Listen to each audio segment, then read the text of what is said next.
Now Jeff's drive for 5 in 2004 culminates today. Jeff, what is your gut telling you about your chances today? I don't go by my gut. I go by the race car and how the race unfolds. What's your car telling you? It's been really good. I felt like we were really good in yesterday's morning practice. We tested here. We were really good. Second practice felt like we need to make a few adjustments, and the track was heating up. So that's more like what it's going to be today. So hopefully we made the right adjustments. I mean, I've had a great weekend, a great week, and certainly. Things are going well so far today, but we haven't even gotten on the racetrack. So I'm looking forward to just getting the green flag, and getting it all started and just kind of seeing how it all unfolds and what we've got in store for ourselves and just fight until that checker flag waves. His race car, the number 24, rolls off 5th with him as the driver today, Bill. Thanks, Dave. How good has Jimmie Johnson been this season? Well, on August 1st, he was first in the championship standings with 4 wins and a whopping 232-point lead over second place Jeff Gordon.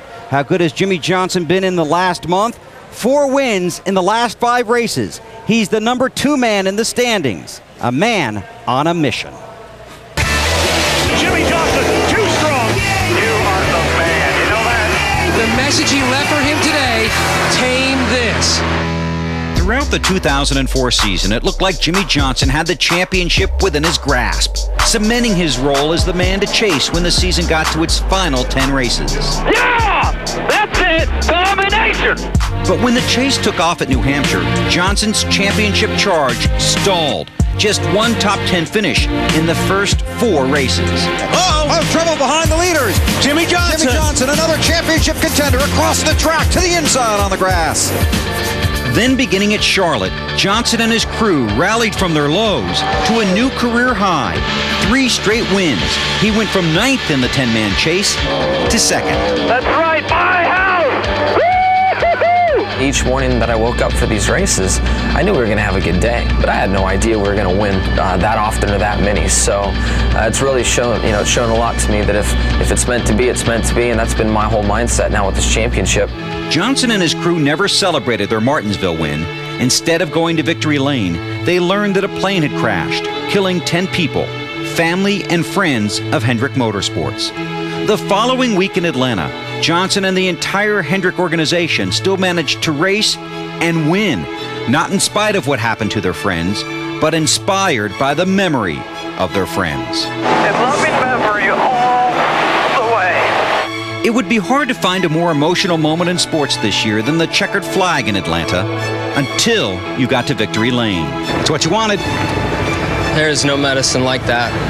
It doesn't change anything, and we don't get back our friends that we've lost.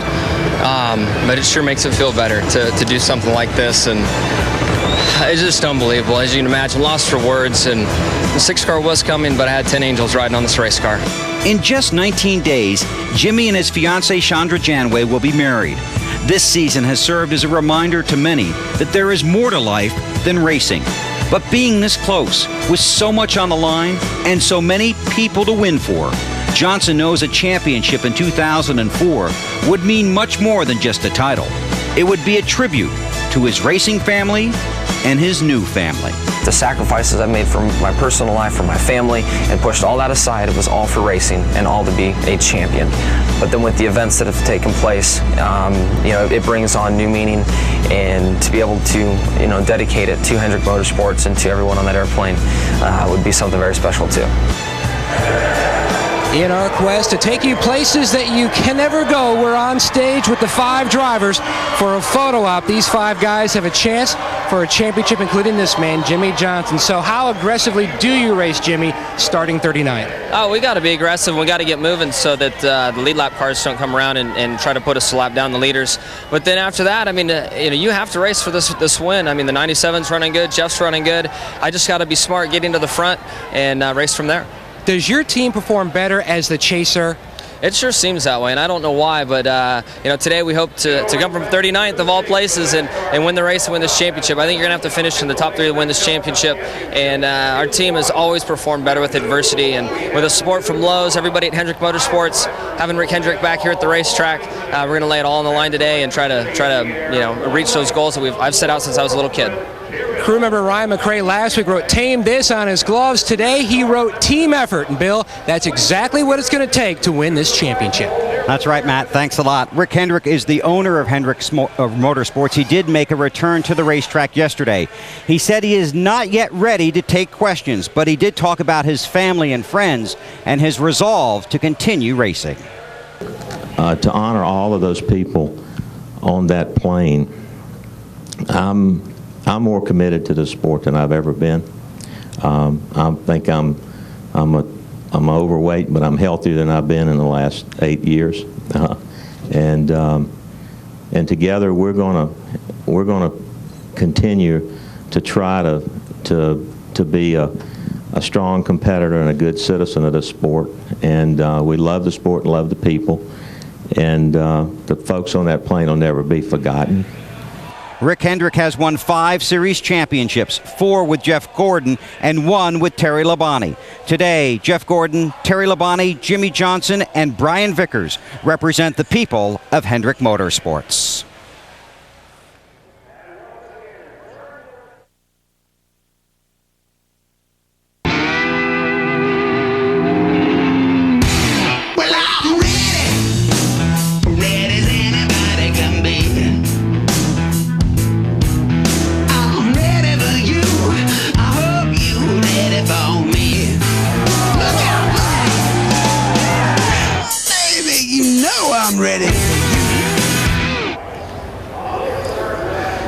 And a beautiful day here in Homestead, Florida. We've moved trackside as we get closer to driver introductions here for the Ford 400, the race that will determine the NASCAR Nextel Cup champion. And one of those candidates is with Matt.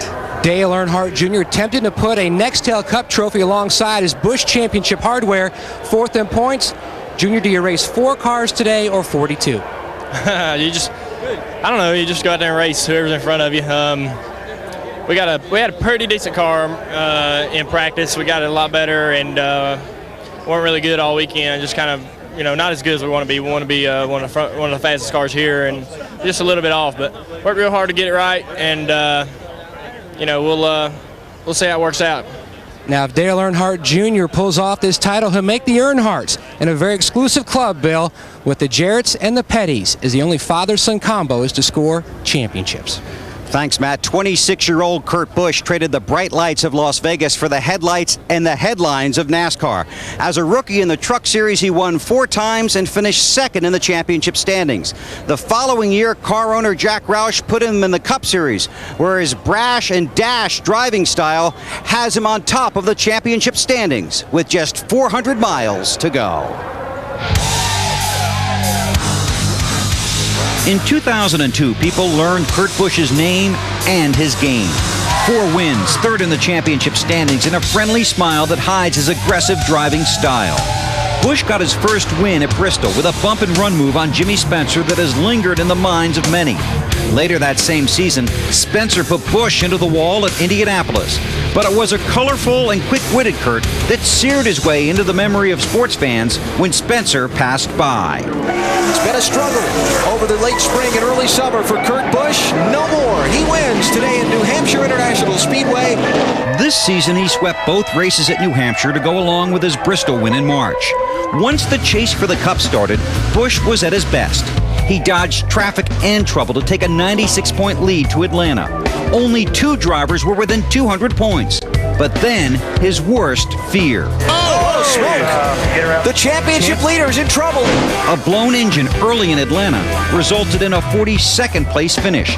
His worst finish in his last 117 starts.